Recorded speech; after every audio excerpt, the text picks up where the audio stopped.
नमस्कार। देखते हैं यहाँ पर फ्रेस्नेल बाईप्रिज्म और फ्रेस्नेल बाईप्रिज्म के केस में सबसे पहले तो हम इस बात पर चर्चा कर लेते हैं कि इसे बाईप्रिज्म क्यों कहा जाता है। बाईप्रिज्म जैसा कि यहाँ पर लिखा गया है, और बाई का संबंध है दो से, और प्रिज्म आपका ऑलरेडी एक कंप्लीट वर्ड है, प्रिज्म की बात कर रहे हैं। एक्चुअली यहाँ पर जो प्रिज्म लेते हैं आप, अगर हम फ्रेस्नेल बाईप्रिज्म एक्सपेरिमेंट की बात करते हैं तो इस एक्सपेरिमेंट में जो प्रिज्म यूज होता है वो कुछ इस प्रकार से बना होता है।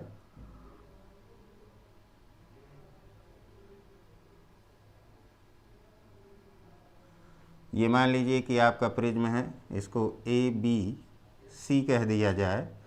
यहाँ पर जो ये एंगल है ये प्रिज्म का रिफ्रैक्टिंग एंगल होता है, और इस एंगल की वैल्यू 179 डिग्री होती है।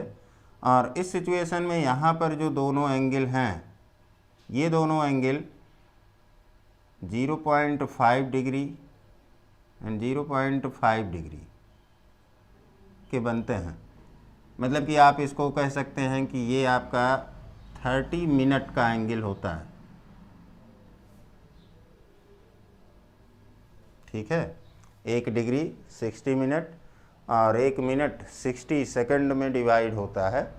तो यहाँ पर इस प्रिज्म की स्ट्रक्चर कुछ इस प्रकार से होती है। एक्चुअली जब इस प्रिज्म को फॉर्म किया जाता है तो एक प्लेन ग्लास प्लेट को ग्राइंड करके इस प्रिज्म को फॉर्म करते हैं, और ये सिंगल प्रिज्म आपका होता है, लेकिन यहाँ पर कहा जाता है इसे बाई प्रिज्म। इसका रीज़न क्या है?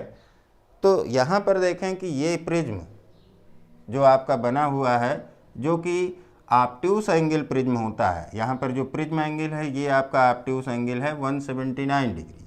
अगर आप प्रिज्म को हाथ में लेकर देखते हैं तो ये बड़ी कठिनाई से आप पहचान सकते हैं कि उसका रिफ्रैक्टिंग एज किस दिशा में है। ठीक है, तो यहाँ पर इसको बाई प्रिज्म वर्ड इसलिए आया क्योंकि जब हम इस प्रिज्म की बात करते हैं और इस प्रिज्म की स्ट्रक्चर को देखें तो ये प्रिज्म आपका कुछ इस प्रकार से बना होता है कि जैसे दो एक्यूट एंगल प्रिज्म को इस प्रकार से मिला कर रखा गया हो।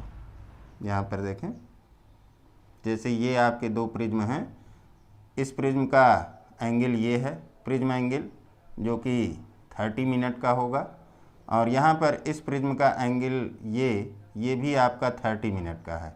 और इन दोनों प्रिज्म को जब यहाँ पर बेस टू बेस कनेक्ट कर दिया जाए तो आपका एक सिंगल प्रिज्म मिलता है, और इस कारण से इसको हम बाई प्रिज्म कहते हैं, जबकि एक्चुअली ऐसा होता नहीं है जब हम फ्रेस्नेल बाई प्रिज्म की बात करते हैं। तो अब चूंकि यहाँ पर ये प्रिज्म ऐसा अपीयर हो रहा है कि जैसे दो acute angled prism base to base connect कर दिए गए हों, इसलिए इसको बाई प्रिज्म कहा जाता है।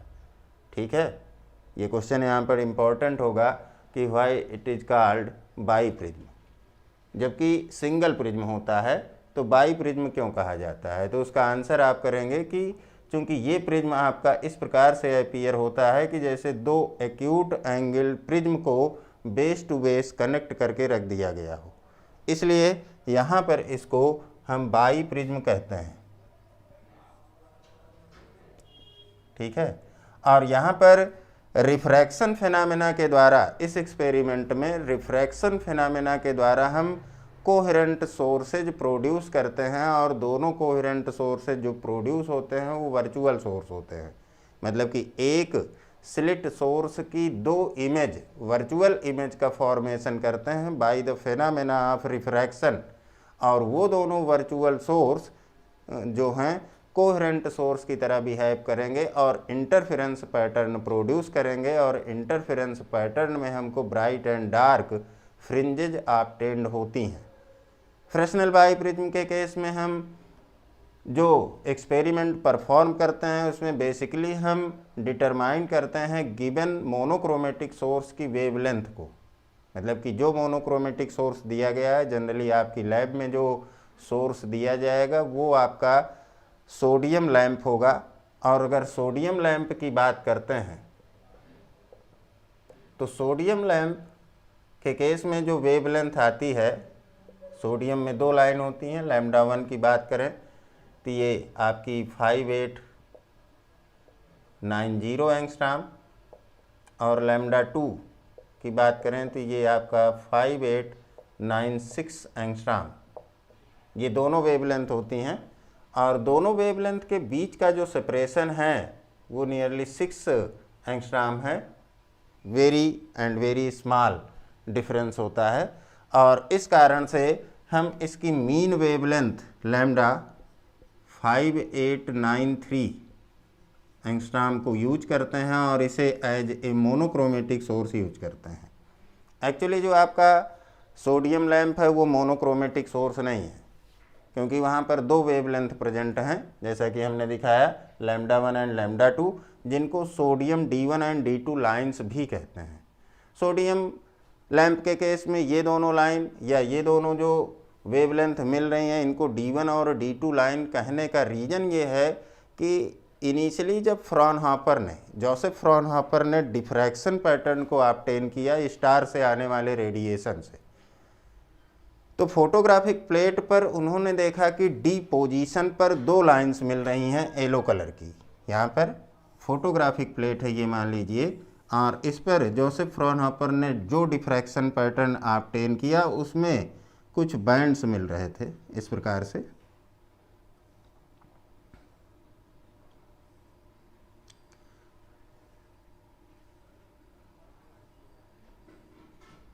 कलर बैंड्स मिल रहे थे, और इनका नॉमेनक्लेचर इन्होंने यहाँ पर ABCD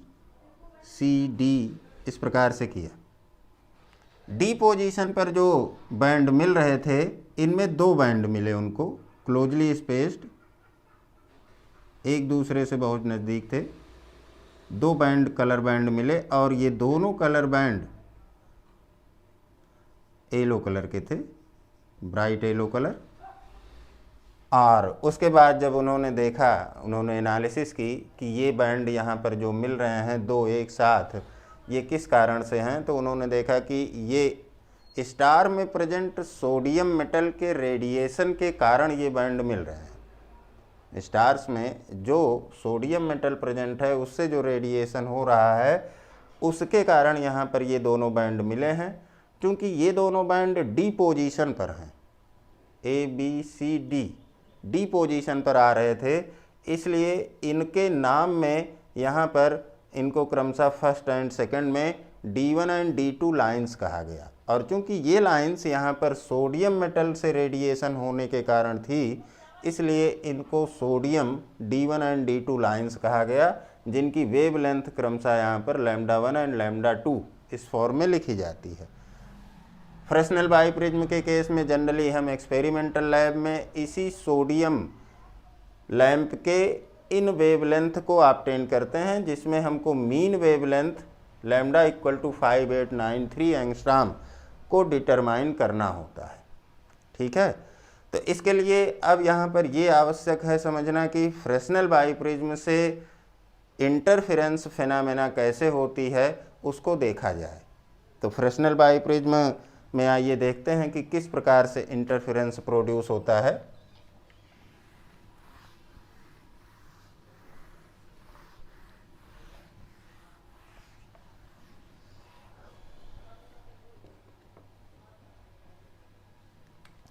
फ्रेस्नेल बाइप्रिज्म के केस में यहाँ पर कुछ इस प्रकार से फिगर फॉर्म करेंगे। ये आपका बाइप्रिज्म है। बाइप्रिज्म का जो रिफ्रैक्टिंग एज है, जिसे हमने स्मॉल लेटर A से लिखा और बाकी दोनों एज जो हैं B और C से लिखा, इस रिफ्रैक्टिंग एज को स्लिट सोर्स के पैरेलल और स्लिट सोर्स की तरफ रखते हैं। यहाँ पर मान लीजिए कि आपका ये स्लिट सोर्स है, जिसे आप यस कह दें, इसको यहाँ पर रख देते हैं। और इसके बाद यहाँ पर फ्रेस्नेल बाइप्रिज्म पर जो आपका स्लिट सोर्स है उससे लाइट इंसिडेंट करती है। ये यहाँ पर ऑब्स्टेकल्स लगे रहते हैं जो एक्स्ट्रा लाइट को रोकते हैं फ्रेस्नेल बाइप्रिज्म के एक्सपेरिमेंट में, MN कह सकते हैं। यहाँ से अब लाइट इंसिडेंट करेगी प्रिज्म के दोनों रिफ्रैक्टिंग सरफेस पर। क्योंकि यहाँ पर एक अकेला प्रिज्म दो प्रिज्म के रूप में बिहेव कर रहा है, मतलब कि दो acute angled prism base to base connect हैं। ऊपर वाला जो प्रिज्म है आपका उस पर लाइट इंसिडेंट करेगी यहाँ पर स्लिट सोर्स यस से, और नीचे वाले पर भी, और इस पर इंसिडेंट करने के बाद ये लाइट आपकी एक्सिस के ठीक पैरेलल आगे बढ़ती है। यहाँ से भी मान लीजिए कि यहाँ पर आपने स्क्रीन को प्लेस्ड कर दिया है,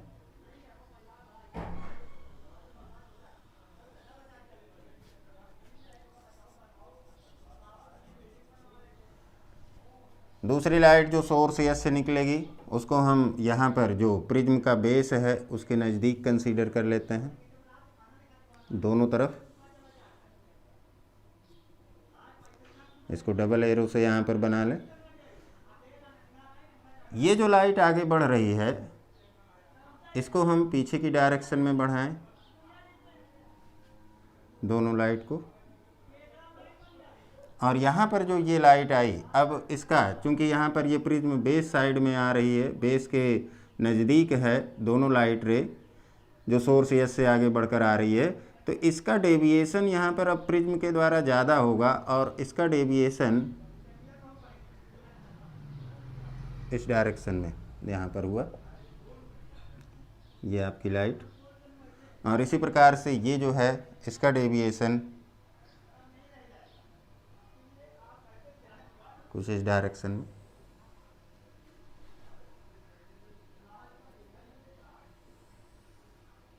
यहाँ पर हुआ। ये सेंट्रल पॉइंट यहाँ पर सी था और इसके दोनों तरफ ये पॉइंट आपके मान लीजिए कि ई और एफ हैं और ये पॉइंट आपके पी और क्यू हैं।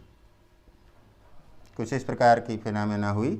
अब आप देख रहे हैं कि बाय रिफ्रैक्शन अगर हम इन दोनों रिफ्रैक्टेड रेज को बैकवर्ड डायरेक्शन में बढ़ा रहे हैं, एक तो देखिए दो प्रिज्म हैं, पहला प्रिज्म आपका ये हुआ ऊपर वाला एक्यूट एंगल प्रिज्म जहाँ पर ये आपका एक्यूट एंगल बन रहा था, इस पर दो रेज पड़ रही हैं, ये आपकी इसको हम कह दें 1 और 2। तो ये दोनों रेज आगे चलने के बाद ये वाली रेज इस डायरेक्शन में ई की डायरेक्शन में आफ्टर रिफ्रैक्शन इसको पीछे की तरफ बढ़ाया और दूसरी रे यहाँ से क्यू की डायरेक्शन में आगे बढ़ रही है जिसको पीछे मिलाने पर यहाँ पर आकर इंटरसेक्ट करती हैं। तो सोर्स यस की पहली इमेज जो कि वर्चुअल इमेज है यहाँ पर S1 बन जाती है। इसी प्रकार से हम लोअर हाफ प्रिज्म की बात करें तो यहाँ पर जो ये आपकी रे है इस पॉइंट पर आई और इससे रिफ्रैक्ट होकर एक्सिस के पैरेलल डायरेक्शन में पॉइंट एफ पर आ रही है। दूसरी रे यहाँ पर और यहाँ से रिफ्रैक्ट होकर पी की डायरेक्शन में जा रही है। इन दोनों रेज को जब बैकवर्ड डायरेक्शन में आपने आगे बढ़ाया तो ये दोनों आकर पॉइंट S2 पर इंटरसेक्ट करती हैं। मतलब कि प्रिज्म के अपर एंड लोअर हाफ पोर्शन से जो आपका स्लिट सोर्स यस है उसकी दो इमेज बन रही हैं S1 और S2 और ये दोनों वर्चुअल इमेज हैं। ये दोनों इमेज चूँकि एक ही सोर्स के द्वारा प्रोड्यूस की जा रही हैं इसलिए ये दोनों इमेज S1 और S2 यहाँ पर कोहेरेंट सोर्स की तरह बिहेव करेंगी। ठीक है, यहाँ पर देखें कि जो इन दोनों सोर्स से आने वाली लाइट रेज हैं उनका जो सुपरपोजिशन रीजन है वो ये है आपका, ये यहाँ पर इनका सुपरपोजिशन रीजन है। और इस सुपरपोजिशन रीजन में मतलब कि अगर हम स्क्रीन की बात करते हैं तो पॉइंट ई और एफ के बीच में अब आपको इंटरफेरेंस फ्रिंजेज मिलेंगी, पॉइंट ई एंड एफ, ध्यान रखेंगे। इन इंटरफेरेंस फ्रिंजेज की एनालिसिस करने के लिए यहाँ पर जो आपकी स्क्रीन है इसको रिप्लेस करके यहाँ पर आप टेलीस्कोप यूज कर सकते हैं कुछ इस प्रकार से।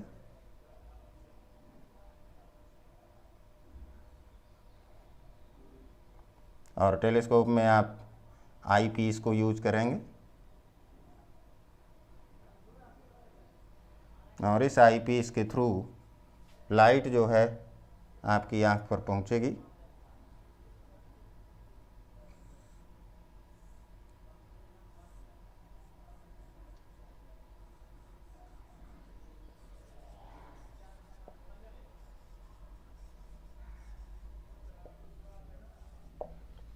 यहाँ पर जो आई पीस है इसके साथ एक माइक्रोमीटर स्केल लगी रहती है और इस माइक्रोमीटर स्केल पर आप मेजरमेंट कर सकते हैं, क्योंकि जो आई पीस है वो ऑप्टिकल बेंच की परपेंडिकुलर डायरेक्शन में हॉरिजॉन्टल प्लेन में मूव कर सकती है।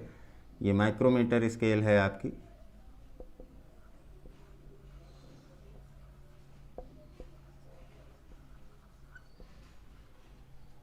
यहाँ पर जो आई पीस है इसके फील्ड ऑफ व्यू में जो फ्रिंजेस फॉर्म होती हैं, अगर ये बात करें कि ये फील्ड ऑफ व्यू है जो कि आपका सर्कुलर फील्ड ऑफ व्यू होगा, तो इस सर्कुलर फील्ड ऑफ व्यू में bright and dark fringes form होती हैं और ये फ्रिंजेज आपको एक दूसरे के पैरेलल अपीयर होती हैं कुछ इस प्रकार से।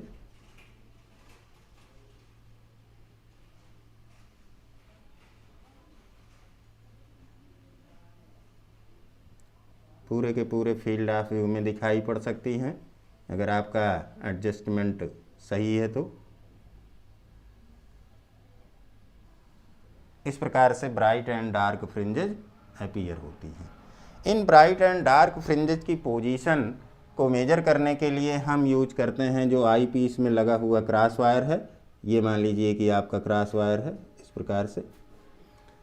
इसमें जो आपका वर्टिकल क्रॉस वायर है इसको हम किसी एक ब्राइट फ्रिंज के एज पर सेट करते हैं या ब्राइट फ्रिंज पर सेट करते हैं और उसके बाद हम आई पीस के साथ लगे हुए माइक्रोमीटर स्केल को जब हम सर्कुलर रोटेट करते हैं तो उसमें लीनियर मूवमेंट होता है और उस लीनियर मूवमेंट के साथ साथ जो वर्टिकल क्रॉस वायर है ये भी लीनियरली, मतलब कि यहाँ पर जो ऑप्टिकल बेंच है उस ऑप्टिकल बेंच के परपेंडिकुलर डायरेक्शन लेकिन हॉरिजॉन्टल प्लेन में ये आई पीस आपकी मूव करती है और इसके मूवमेंट के द्वारा यहाँ पर जो आपकी फ्रिंजेज फॉर्म हो रही हैं इन फ्रिंज की हम पोजीशन को मेजर कर सकते हैं और साथ ही इनकी काउंटिंग भी करते हैं एक्सपेरिमेंटल प्रोसीजर में। तो यहाँ पर आप देख रहे हैं कि कुछ इस प्रकार से फिनोमेना होती है। यहाँ पर जो दोनों सोर्स आपके फॉर्म हुए हैं इन दोनों सोर्स के बीच का सेपरेशन, कोहेरेंट सोर्स के बीच का सेपरेशन अगर हम स्मॉल डी ले लें, यहाँ पर दोनों कोहेरेंट सोर्स से जो स्क्रीन की डिस्टेंस है इसको कैपिटल डी मान लें। यहाँ पर जो दोनों कोहेरेंट सोर्स से प्रिज्म की डिस्टेंस है उसको कह दिया जाए कि ये आपकी y1 डिस्टेंस है और प्रिज्म से स्क्रीन की डिस्टेंस y2 कंसीडर कर लें। तो इस सिचुएशन में यहाँ पर देखें कि जो d है कैपिटल D डिस्टेंस जो कि कोहेरेंट सोर्स से स्क्रीन की डिस्टेंस यहाँ पर ली जा रही है ये y1 और y2 के सम के इक्वल है और कुछ इस प्रकार का यहाँ पर एक्सपेरिमेंटल अरेंजमेंट होता है फ्रेस्नेल बाईप्रिज्म के केस में। ये डायग्राम आप लोग बना लेंगे। यहाँ पर अगर हम सुपरपोजिशन की बात कर रहे हैं तो जिस समय आप यहाँ पर जहाँ पर आई की पोजीशन दिखाई जा रही है यहाँ से ऑब्जर्व करेंगे तो जो आपका सिंगल स्लिट सोर्स है ये सिंगल स्लिट सोर्स दो सोर्स के रूप में दिखाई पड़ेगा। जब यहाँ से आप ऑब्जर्व करेंगे तो ये सोर्स आपको दिखाई नहीं पड़ेगा बल्कि after refraction phenomena source S1 और S2 दिखाई पड़ेंगे। सोर्स S1 और S2 कोहेरेंट सोर्स की तरह बिहेव करेंगे और ये दोनों सोर्स यहाँ पर वर्चुअल सोर्स हैं और इनके द्वारा जो लाइट रेज आ रही हैं जब उनके बीच में सुपरपोजिशन होगा तो इस रीजन में स्क्रीन पर E और F के बीच में हमको bright and dark parallel fringes दिखाई पड़ेंगी। एक्चुअली बाईप्रिज्म के केस में यहाँ पर हमको दिखाई तो पड़ती हैं पैरेलल फ्रिंजेज, लेकिन आगे हम देखेंगे डिस्कशन में कि ये फ्रिंजेज पैरेलल नहीं होती हैं, ये आपकी हाइपरबोलिक फ्रिंजेज होती हैं।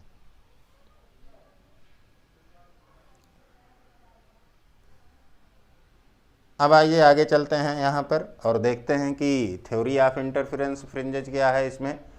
जैसा कि आपने यंग्स डबल स्लिट एक्सपेरिमेंट में देखा था कि हमने बताया था कि दो कोहेरेंट सोर्स हैं, उनसे निकलने वाली लाइट जब सुपर इम्पोज करती हैं तो उस केस में यहाँ पर ब्राइट एंड डार्क फ्रिंज का फॉर्मेशन होता है। ठीक उसी प्रकार से यहाँ पर देखें कि अगर हम पॉइंट सी की बात करते हैं जो कि सेंट्रल पॉइंट है स्क्रीन का, तो इस पॉइंट पर कोहेरेंट सोर्सेज S1 और S2 से जो डिस्टेंस ली जा रही है उसको आप देखें तो S1 और S2 से ये पॉइंट इक्वल डिस्टेंस पर होगा। मतलब कि S1 से जो डिस्टेंस है वही डिस्टेंस S2 से भी है। इसका मतलब कि पॉइंट C पर जो ऑप्टिकल पाथ डिफरेंस है डेल्टा P, ये आपका 0 होगा। और अगर पॉइंट C पर ऑप्टिकल पाथ डिफरेंस 0 है, इसका मतलब कि पॉइंट C पर मैक्सिमा की कंडीशन सेटिस्फाई हो रही है और पॉइंट C हमेशा आपका ब्राइट बनेगा।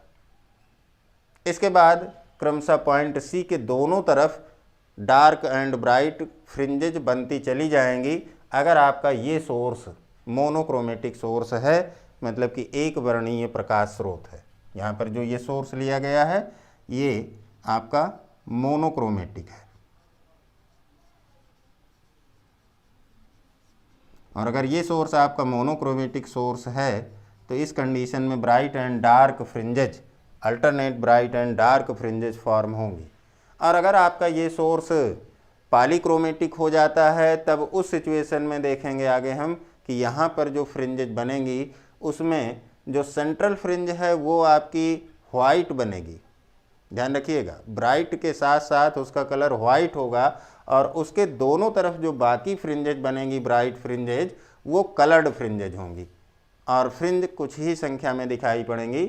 मतलब कि अगर हम पॉलीक्रोमेटिक सोर्स यूज करते हैं तब उस सिचुएशन में इंटरफेरेंस पैटर्न में हमको सेंट्रल वाइट फ्रिंज के दोनों तरफ फ्यू कलर्स ब्राइट फ्रिंजेज दिखाई पड़ेंगी यहाँ पर फील्ड ऑफ व्यू में। और अगर सोर्स आपका मोनोक्रोमेटिक सोर्स है तो सेंट्रल फ्रिंज आपकी ब्राइट फ्रिंज होगी और उसके दोनों तरफ alternate dark and bright fringes मिलने लगेंगी। अब यहाँ पर थ्योरी ऑफ इंटरफेरेंस फ्रिंज के अकॉर्डिंग आपने कहा कि पॉइंट C ब्राइट फ्रिंज के सेंट्रल पोजीशन पर होगा क्योंकि पॉइंट C पर जो ऑप्टिकल पाथ डिफरेंस है दोनों सोर्स S1 और S2 से आने वाली लाइट वेव के बीच का वो 0 है, मैक्सिमा की कंडीशन सेटिस्फाई हो रही है। अब अगर हम किसी ऐसे फ्रिंज की बात करते हैं जो कि पॉइंट C से कुछ निश्चित दूरी पर है तो वो फ्रिंज आपकी ब्राइट होगी या डार्क होगी ये इस बात पर निर्भर करेगा कि उस पोजीशन पर मैक्सिमा की कंडीशन सेटिस्फाई हो रही है या मिनिमा की कंडीशन सेटिस्फाई हो रही है। मतलब कि अगर हमने ये कहा कि जो पॉइंट C है ये पॉइंट आपका ब्राइट पॉइंट है,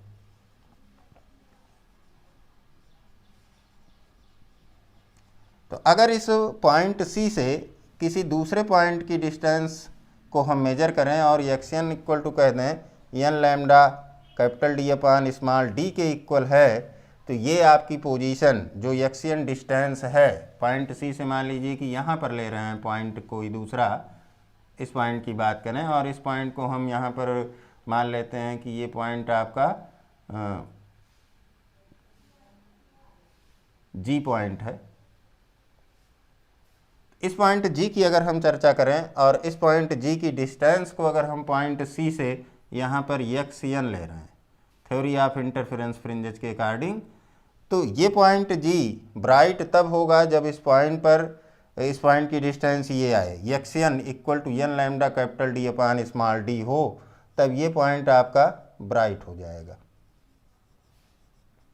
और ये अगर यही डिस्टेंस आपकी XN 2n+1 lambda capital D अपान 2d के इक्वल आ जाए तो इस कंडीशन में वो पॉइंट आपका डार्क हो जाएगा।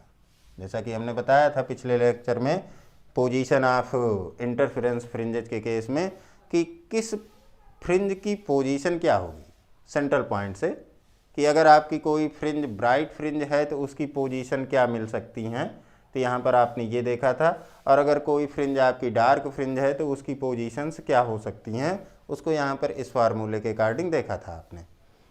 तो ये तो यहाँ पर थ्योरी की बात हुई। साथ ही साथ चूँकि यहाँ पर यंग्स एक्सपेरिमेंट के अकॉर्डिंग फिनोमेना हो रही है, तो जो फ्रिंज विड्थ बीटा है वो lambda capital D upon small d के अकॉर्डिंग ही आएगा, फ्रिंज विड्थ बीटा। तो ये तो यहाँ पर बात हुई थ्योरी ऑफ इंटरफेरेंस फ्रिंजेज की। और इसके आगे अब हम उस प्रोसेस की चर्चा करेंगे जिसके द्वारा हम किसी गिवन मोनोक्रोमेटिक सोर्स के वेवलेंथ को डिटरमाइन करेंगे। अगर आपको मोनोक्रोमेटिक सोर्स के वेवलेंथ को डिटरमाइन करना है यहाँ पर बाइप्रिज्म एक्सपेरिमेंट के द्वारा, तो क्या करना होगा, ये चीज़ें आगे देखते हैं। तो आइए अगले पॉइंट में देखते हैं, determination of wavelength of given monochromatic source using biprism experiment.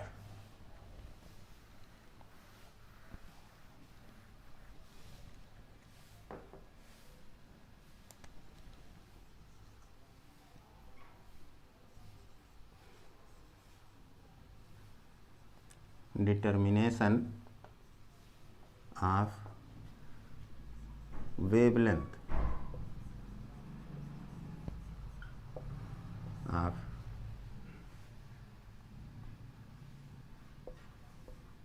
monochromatic source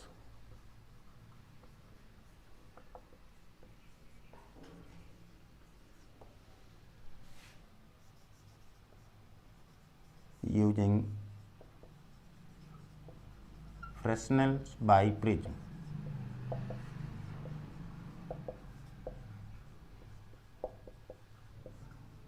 experiment. Fresnel biprism experiment के द्वारा हम किसी गिवन मोनोक्रोमेटिक सोर्स की वेवलेंथ को डिटरमाइन करेंगे। अब देखिए यहाँ पर कि अगर आपको गिवन मोनोक्रोमेटिक सोर्स की वेवलेंथ निकालना है, तो आप जैसा कि यहाँ पर जानते हैं कि जो आपका फ्रिंज विड्थ है बीटा, अगर हम उसकी चर्चा करते हैं, फिगर को आप लोग माइंड में रखिएगा।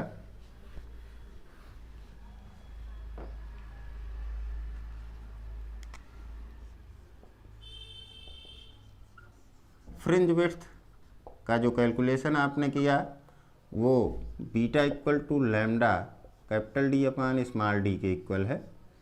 मतलब कि अगर आप यहाँ पर वेवलेंथ लैम्डा की बात करें जिसे आपको निकालना है, ये आपको यहाँ पर डिटरमाइन करना है, तो इस फार्मूले के अकॉर्डिंग यहाँ पर जो लैम्डा है वो बीटा स्मॉल डी अपान कैपिटल डी के इक्वल है, ये फार्मूला आएगा। और इस फार्मूले को यूज करके हम यहाँ पर एक्सपेरिमेंटली वेवलेंथ लैम्डा को डिटरमाइन कर सकते हैं। और इसके लिए आपको चाहिए क्या, पहली चीज़ तो आपको चाहिए फ्रिंज विड्थ,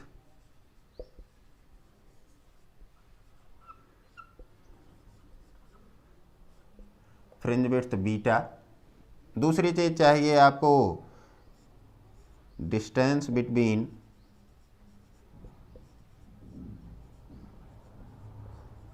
कोहेरेंट सोर्सेज, और कोहेरेंट सोर्सेज के बीच का सेपरेशन या जो बीच की डिस्टेंस है वो आपकी स्मॉल डी है। और तीसरे पॉइंट पर आपको चाहिए डिस्टेंस बिटवीन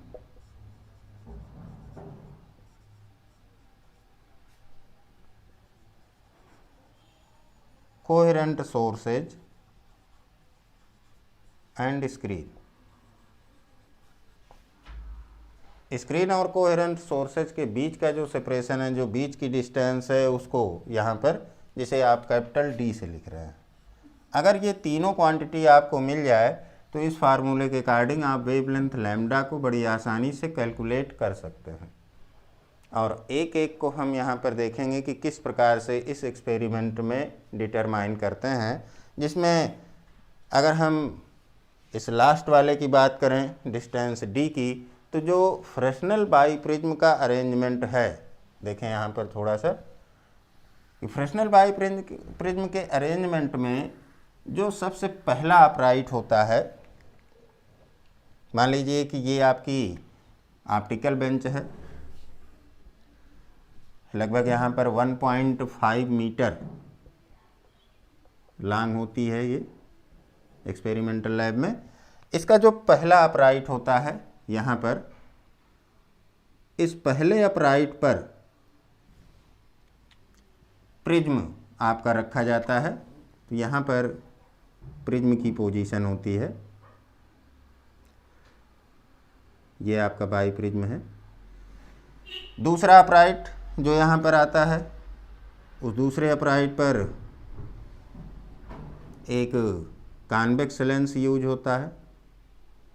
इसको अभी हम डॉटेड बना रहे हैं क्योंकि इसको हम आवश्यकता अनुसार कब लगाना है कब नहीं लगाना है ये देखेंगे, क्योंकि आपका जो ये लेंस है बाई कॉन्वेक्स लेंस, इसका यूज हम हर समय नहीं करते हैं। इसका यूज तब करेंगे जब हमको स्मॉल डी का कैलकुलेशन करना होगा।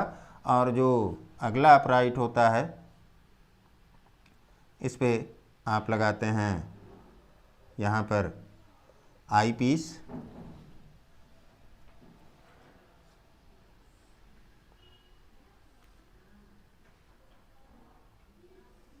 कुछ इस फॉर्म में मान लीजिए कि आपकी आई पीस लगी हुई है।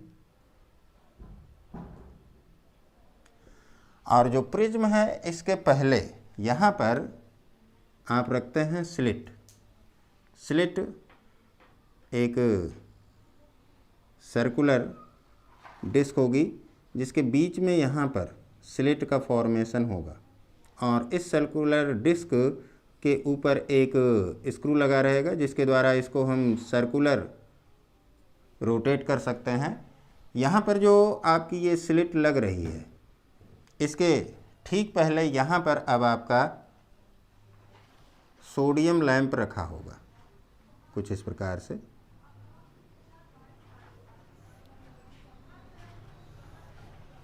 और ये सोडियम लैंप एक वुडन बॉक्स में बंद रहेगा, क्योंकि आपको जितनी लाइट चाहिए उतनी ही यहाँ पर देखेंगे।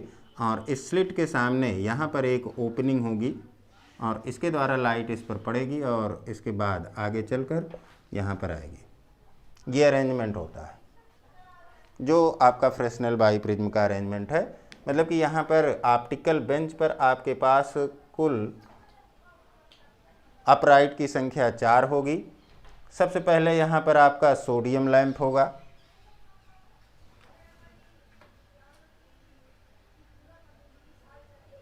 इसके बाद दूसरी जो पोजीशन है यहाँ पर, मतलब कि पहले अपराइट की बात कर लें जो कि आपका एक्चुअली सोर्स है, यहाँ पर ये स्लिट है। यहाँ पर ये सोडियम लैंप लाइट सोर्स तो है, लेकिन बाई प्रिज्म एक्सपेरिमेंट में जो आपका सोर्स कंसीडर होगा वो ये स्लिट होगा। और इसके बाद जो अपराइट है इस पर आपका बाई प्रिज्म है। इसके बाद लेंस, और फिर लास्ट में यहाँ पर आपकी आई पीस होती है। ये आई पीस एक टेलीस्कोप में फिट रहेगी। इस प्रकार का अरेंजमेंट होता है। और इस अरेंजमेंट में जब आपको कैपिटल डी की बात करनी है तो कैपिटल डी का मतलब है कि जो आपका ये सोर्स है, सोर्स यहाँ पर जो सोर्स की तरह है वो है स्लिट, और स्लिट से आई पीस जहाँ पर है वो स्क्रीन की पोजीशन होगी।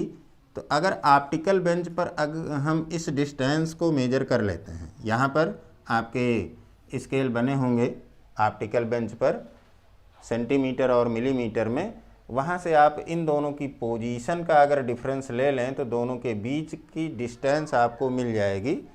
तो यहाँ पर जो आपका पोजीशन है दोनों की, उसके बीच का सेपरेशन डायरेक्टली आप यहाँ पर पढ़ सकते हैं। इसके अलावा कुछ और भी चीज़ें यहाँ पर यूज करते हैं, उसके बारे में भी जान लें। जैसे सबसे इम्पोर्टेंट चीज़ होती है यहाँ पर प्लम लाइन, और प्लम लाइन का यूज करते हैं हम जो आपका स्लिट है, स्लिट सोर्स, इसको यहाँ पर जो बाई प्रिज्म का रिफ्रैक्टिंग एज है उसके पैरेलल बनाने के लिए। ध्यान रखिएगा कि जो आपकी स्लिट है, मान लीजिए कि ये स्लिट है और ये बाई प्रिज्म का रिफ्रैक्टिंग एज है, तो इन दोनों को ठीक एक दूसरे के पैरेलल रखते हैं मतलब कि ये अगर आपकी स्लिट वर्टिकल है तो जो रिफ्रैक्टिंग एज है बाई प्रिज्म का वो भी इसके पैरेलल होगा और वर्टिकल होगा, ये ध्यान रखेंगे। और प्रिज्म का रिफ्रैक्टिंग एज स्लिट की तरफ फेस करता हुआ रहेगा, जैसा कि हमने यहाँ पर डायग्राम में बनाया। अब ये स्लिट आपकी वर्टिकल है या नहीं है, इसके लिए हम प्लम लाइन का सहारा लेते हैं। प्लम लाइन का मतलब सिंपली साहुल सूत्र की बात करते हैं। एक स्टैंड में किसी पार्टिकल को हैंग कर देते हैं यहाँ पर, ये इस प्रकार से, और ये जो इसका थ्रेड है ये वर्टिकल हैंग करेगा, और इस थ्रेड से हम स्लिट को कोइंसाइड करते हैं, तो उस कंडीशन में स्लिट आपकी वर्टिकल हो जाती है, जो आपकी ऑप्टिकल बेंच है उसके वर्टिकल हो जाएगी। और उसके बाद स्लिट के साथ जब प्रिज्म के रिफ्रैक्टिंग एज को कोइंसाइड करेंगे तो प्रिज्म का रिफ्रैक्टिंग एज भी यहाँ पर जो आपकी ऑप्टिकल बेंच है उसके वर्टिकल हो जाएगा और साथ ही साथ स्लिट के पैरेलल हो जाएगा। तो ये चीज़ यहाँ पर प्लम लाइन की सहायता से हम करते हैं। और जब ये अरेंजमेंट हो जाता है तो उसके बाद हम यहाँ पर पहली सिचुएशन में अगर आपको फ्रिंज विड्थ बीटा ये आपको कैलकुलेट करना है, तो फ्रिंज विड्थ बीटा के केस में हम लेंस को यहाँ पर नहीं रखते हैं, लेंस को इस समय निकाल देते हैं और आई पीस के द्वारा बाई प्रिज्म में डायरेक्टली ऑब्जर्व करते हैं। और जब हम बाई प्रिज्म की पोजीशन को सेट करते हैं तो उस सिचुएशन में जो आपकी ये सिंगल स्लिट है, जिसे आपने पिछले फिगर में सोर्स यस के रूप में देखा, उसकी दो रिफ्रैक्टिंग इमेजेस बनने लगती हैं। और फील्ड ऑफ व्यू में जब आप देखेंगे तो यहाँ पर फील्ड ऑफ व्यू है मान लीजिए आई पीस का, तो इसमें दो स्लिट इस प्रकार से आपको दिखाई पड़ेंगी, एक दूसरे से बहुत नज़दीक है।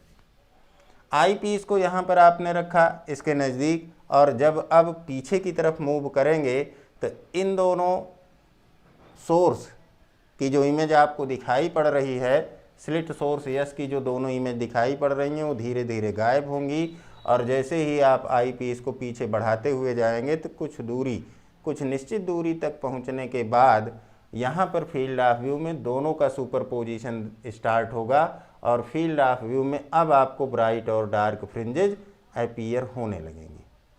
इसके साथ ही साथ यहाँ पर हम लेटरल शिफ्ट की भी बात करते हैं।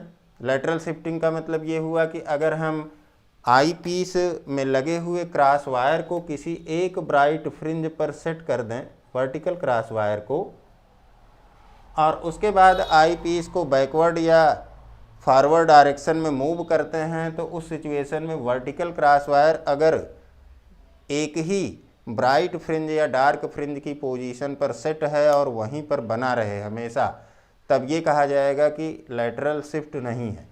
लेकिन अगर आई पीस को बैकवर्ड या फॉरवर्ड डायरेक्शन में मूव करने पर वर्टिकल क्रॉस वायर की पोजीशन एक ब्राइट फ्रिंज से दूसरी ब्राइट फ्रिंज पर हो जाती है, तब इसका मतलब ये हुआ कि यहाँ पर लेटरल शिफ्ट प्रेजेंट है। और लेटरल शिफ्ट को दूर करने के लिए हम यहाँ पर जो आपका बाई प्रिज्म है इसके बेस में लगे हुए हॉरिजॉन्टल स्क्रू की सहायता से बाई प्रिज्म को लेफ़्ट या राइट डायरेक्शन में, यहाँ पर जो आपकी ऑप्टिकल बेंच है इसके लेफ़्ट राइट में मूव करके इस लेटरल शिफ्ट को दूर करते हैं। ठीक है, आई पीस को आप आगे की तरफ मूव करेंगे और देखेंगे कि जो आपकी ब्राइट फ्रिंज है वो उसका लेफ़्ट मूवमेंट है या राइट मूवमेंट है।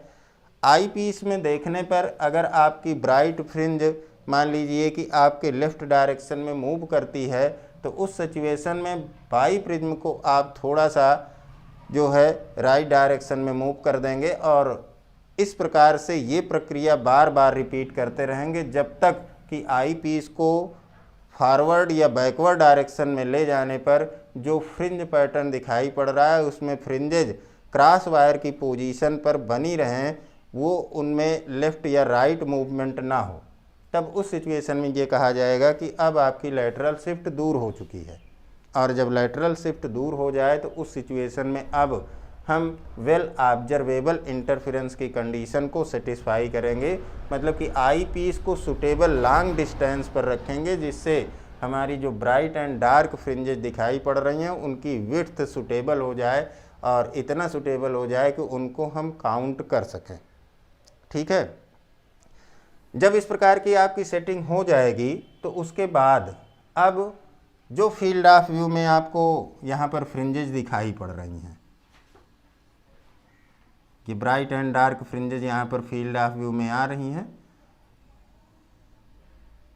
इन फ्रिंजेज की पोजीशन को हम क्रमशः काउंट करेंगे। काउंट करने के केस में जो वर्टिकल क्रॉस वायर है उसको किसी एक ब्राइट फ्रिंज पर आप सेट कर देंगे और उसके बाद आई पीस को हॉरिजॉन्टल डायरेक्शन में मूव करेंगे। यहाँ पर मान लीजिए कि आपने क्रॉस वायर को यहाँ पर सेट किया है, वर्टिकल क्रॉस वायर को, और इसकी पोजीशन को आपने पढ़ लिया। उसके बाद क्रॉस वायर को दूसरी ब्राइट फ्रिंज पर सेट करेंगे, मूव करके आई पीस को मूव करके हॉरिजॉन्टल डायरेक्शन में, और इस प्रकार से आप क्रमशः जो अल्टरनेट ब्राइट फ्रिंजेज हैं उनकी पोजीशन को मेजर करते चले जाएंगे। उनकी पोजीशन को यहाँ पर जो माइक्रोमीटर स्केल लगी रहती है उससे पढ़ते चले जाएंगे। फाइनली आपको यहाँ पर देखें कि मान लीजिए कि जो आपका फील्ड ऑफ व्यू है इसको यहाँ से यहाँ तक टोटली मूव करने में, फील्ड ऑफ व्यू के एक सिरे से दूसरे सिरे तक क्रॉस वायर को ले जाने में आपको टोटल डिस्टेंस जो कवर करनी पड़ गई वो यल है। मान लीजिए यल डिस्टेंस आप मूव कर गए यहाँ से यहाँ तक क्रॉस वायर को ले जाने में, और इस सिचुएशन में जो टोटल नंबर ऑफ फ्रिंजेज हैं वो कैपिटल एन स्विप कर गई। ब्राइट फ्रिंज को केवल कैलकुलेट करेंगे, केवल ब्राइट फ्रिंज की काउंटिंग करेंगे। यहाँ पर आप कर सकते हैं डार्क फ्रिंज की भी काउंटिंग, लेकिन बेटर ऑप्शन होगा आपके पास कि आप ब्राइट फ्रिंज का यहाँ पर मेजरमेंट करें। कारण उसका ये है कि जब ब्राइट फ्रिंज पर क्रॉस वायर को लगाते हैं तो उस कंडीशन में क्रॉस वायर वेल ऑब्जर्वेबल रहेगा, अच्छी तरह से दिखाई पड़ेगा। तो मान लीजिए कि ये यल डिस्टेंस मूव करने के लिए टोटल नंबर ऑफ फ्रिंजेज जो फील्ड ऑफ व्यू में थी एन, वो जो है यहाँ पर फील्ड ऑफ व्यू को क्रॉस कर जाती है। तो एक ब्राइट फ्रिंज को क्रॉस करने के लिए कितनी डिस्टेंस चली गई ये आप निकाल सकते हैं, और उसके लिए सिंपली आप यल अपान एन करेंगे। ठीक है, यल अपान एन यहाँ पर एक ब्राइट फ्रिंज के लिए जो डिस्टेंस का मूवमेंट हुआ वो बताएगा, और एक ब्राइट फ्रिंज के लिए जो डिस्टेंस का मूवमेंट है वही आपका फ्रिंज विड्थ है। क्योंकि एक ब्राइट फ्रिंज से दूसरी ब्राइट फ्रिंज, दूसरी से तीसरी, तीसरी से चौथी, इस तरह से क्रमागत हम ब्राइट फ्रिंजेज की पोजीशन को मेजर कर रहे हैं। और जब आपने एन फ्रिंजेज को काउंट किया तो उस कंडीशन में टोटल डिस्टेंस आपको यल चलनी पड़ गई है। इसका मतलब कि एक फ्रिंज के लिए जो चली गई दूरी है वो आपकी फ्रिंज विड्थ बीटा होगी। तो यहाँ से आपको बीटा इक्वल टू यल अपान एन मिल जाता है। मान लीजिए कि आपने फील्ड ऑफ व्यू में टोटल 20 फ्रिंजेज, 20 ब्राइट फ्रिंजेज को काउंट किया है यल डिस्टेंस चलने के लिए, तो सिंपली बीटा इक्वल टू आप यल अपान 20 से निकाल सकते हैं कि आपकी फ्रिंज विड्थ क्या है। और यहाँ पर इस फार्मूले को यूज करके यहाँ पर हम फ्रिंज विड्थ बीटा को कैलकुलेट करेंगे सबसे पहले, और इसके बाद अब इसके अगले स्टेप में हम डिटरमाइन करेंगे small D, separation between the coherent source. और separation between the coherent source के लिए हम कई मेथड को यूज कर सकते हैं, जिसमें पहला आपका मेथड होगा जो कि स्मॉल एंगल प्रिज्म के द्वारा डेविएशन मेथड यूज करते हैं, और दूसरा मेथड होगा जिसको आपने लोअर क्लासेज में पढ़ा होगा जिसे कहते हैं displacement method using convex lens. तो अब उस प्रोसेस में यहाँ पर कॉन्वेक्स लेंस को यूज करेंगे। ठीक है, आज के लेक्चर में इतना ही। नेक्स्ट लेक्चर में देखते हैं कि किस प्रकार से हम बाइप्रिज्म के केस में small D, separation between coherent sources को डिटरमाइन करते हैं। Thank you.